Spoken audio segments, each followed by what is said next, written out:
안녕하세요. 평안체리 농원입니다. 은퇴 후 소확행 느껴보기의 하나로 오늘은 인근에 있는 경산시의 남천을 걸어보겠습니다. 남천은 경상북도 경산 시내를 남쪽에서 북쪽으로 관통하여 흐르면서 경산 시민의 산책 코스로 가장 사랑받는 곳 중의 하나입니다. 지금은 2023년 10월 높고 푸른 가을 하늘 아래 선선한 바람이 옷깃을 토닥토닥 두드리는 것을 느낄 수 있는 산책하기에 더없이 좋은 계절입니다. 산책 전에 먼저 경산 남천을 잠깐 소개해 드리겠습니다. 지도에서 보시는 바와 같이 남천의 남쪽과 서쪽에는 성암산과 백제산이 든든하게 바람을 막아주어 남천과 경산 시내를 보호하고 있습니다. 그리고 남천의 동쪽과 북쪽은 넓은 벌판으로 사람들에게 삶의 터전인 경산시가 자리 잡고 있습니다. 이곳은 예전에 압독국이라는 고대 국가를 형성할 정도로 평야와 구릉이 적절하게 조화를 이루는 기름진 땅입니다. 그리고 이 남천은 대구 시내 방향으로 북쪽으로 흘러서 금호강과 합류하고 금호강은 다시 경상도의 젖줄인 낙동강에 합류하여 흐르고 있습니다. 남천변을 보고 있자니 우리 마음에 깊은 감동을 주는 저 유명한 정지용 시인의 향수라는 시가 생각이 나네요. 넓은 벌 동쪽 끝으로 옛 이야기 지출되는 실개천이 휘돌아 나가고 룩배기 황소가 해슬피 금빛 게으른 울음을 우는 곳, 그곳이 차마 꿈엔들 이칠리야. 이 정지용 시인의 향수를 읽으면 고향의 풍경이 우리 눈앞에 파노라마같이 펼쳐지는 환상을 보는 것 같은 착각이 들 정도입니다만, 이 하천 앞에 서 있으니 마치 그 시가 이 남천을 보면서 쓴 것 같은 착각이 들 만큼 이곳이 아름다운 하천이 아닌가 하고 생각해 봅니다. 오늘은 북쪽의 경산중앙교회 아래쪽 남천변에서부터 시작하여 남천변을 거슬러 올라가면서 대평 그린빌 옆에 있는 돌다리를 건너고 둔치 야외 공연장을 지나서 남천 보도교 부근 벤치에서 잠시 쉬었다가 남천 보도교 위를 걸으면서 풍광을 보고요, 남천변 경산 시내의 끝지점까지 가보도록 하겠습니다.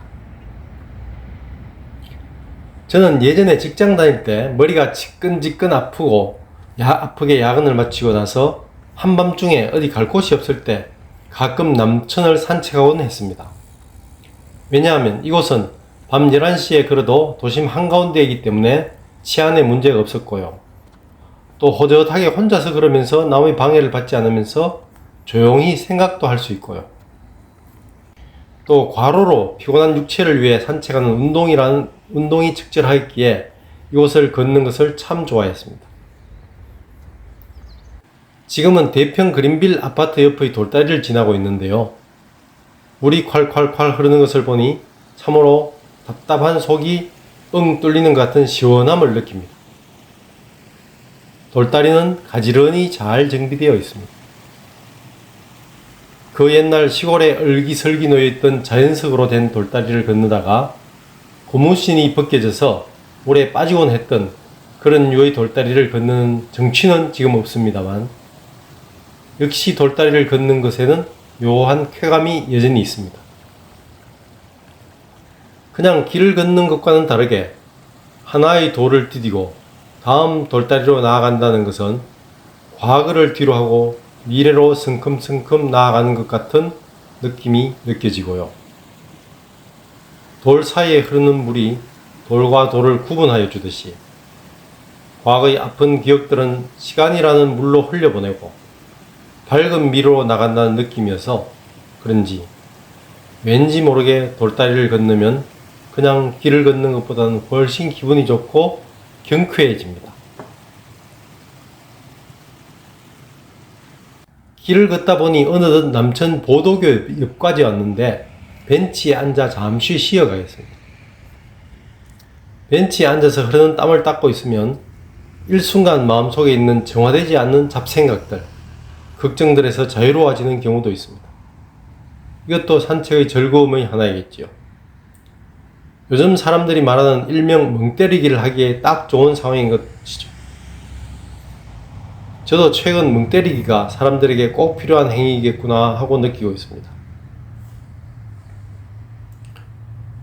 또는 벤치에서 쉬다 보면 지나가는 사람들의 모습들을 무심히 쳐다보는 경우도 있는데요. 지나가는 사람 구경도 참 재미있습니다. 저 수많은 사람들의 얼굴이 모두 제각각 다른지 보는 것도 꽤 흥미롭습니다. 다시 일어서서 경산 시내 중간 지점을 지나다 보면 남천 보도교가 있는데요. 이곳은 남천을 위에서 내려다볼 수 있어 좋습니다. 우리가 인생에서 생존이란 처절한 싸움을 매일 하다 보면 우리의 현 주소는 어디쯤인지도 모르고 하루하루를 살아가는 경우도 있습니다.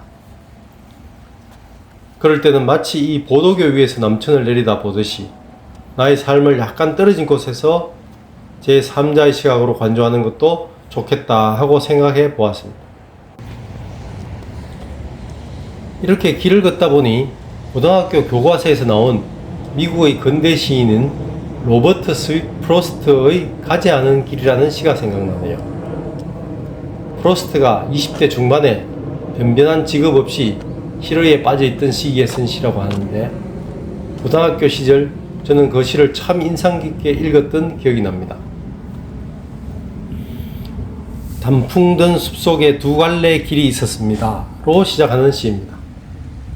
널리 알려진 이 시는 작가가 길을 가다가 두 갈래 길을 만났습니다. 어느 길로 갈지 한참을 고민하다가 좀 더 아름답게 보이는 한쪽 길을 택하여 가게 되었습니다. 그리고 그는 자기가 선택하지 않은 다른 길로 갔으면 어땠을까 하는 아쉬움을 표현한 시입니다. 이 시는 우리 인생의 기로에서 선택하지 않았던 길에 대한 아쉬움을 적절히 잘 표현한 의미 깊은 시라는 생각이 들어서 저는 이 시를 참 좋아합니다. 지금까지 살아온 60년간의 저희 인생에서도 물론 가지 않은 길에 대한 회한이 있습니다. 만약에 이게 인생인가? 좋아, 다시 한번 라고 할 수만 있다면 내가 그 순간에 돌아간다면 좀 더 현명한 결정을 할 수 있었을까요? 아마도. 네, 이제 산책로의 끝부분인 백천서로에 왔는데요. 저는 남천 산책로 중 이 백천서로를 산책하는 것을 참 즐깁니다. 왜냐하면 이 구간은 다른 구간보다 한적하니 성암산도 잘 보여서 좀 더 자연을 가까이서 느낄 수 있는 길이기 때문입니다. 이 길은 계속 가다 보면 마치 아무도 살지 않는 깊은 산속으로 빨려 들어갈 것만 같은 느낌이 드는 길입니다. 걷다 보니 어느덧 당초 목적지까지 오게 되었네요. 이 정도 걸으니 오늘 하루 걷기 운동 분량은 다 채운 것 같아 몸과 마음이 상쾌합니다. 오늘은 제가 경산 시민으로부터 사랑받는 산책길인 남천면을 걸어보았는데요.